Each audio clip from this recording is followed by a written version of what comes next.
The sun's setting. Looks like we're going to get probably 30 below tonight.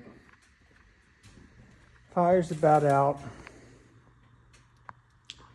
But I did manage to get 2 more treads done. So, just need to do 2 more. And I will have it. And then I'll walk up on here. There's no screws in them yet. So,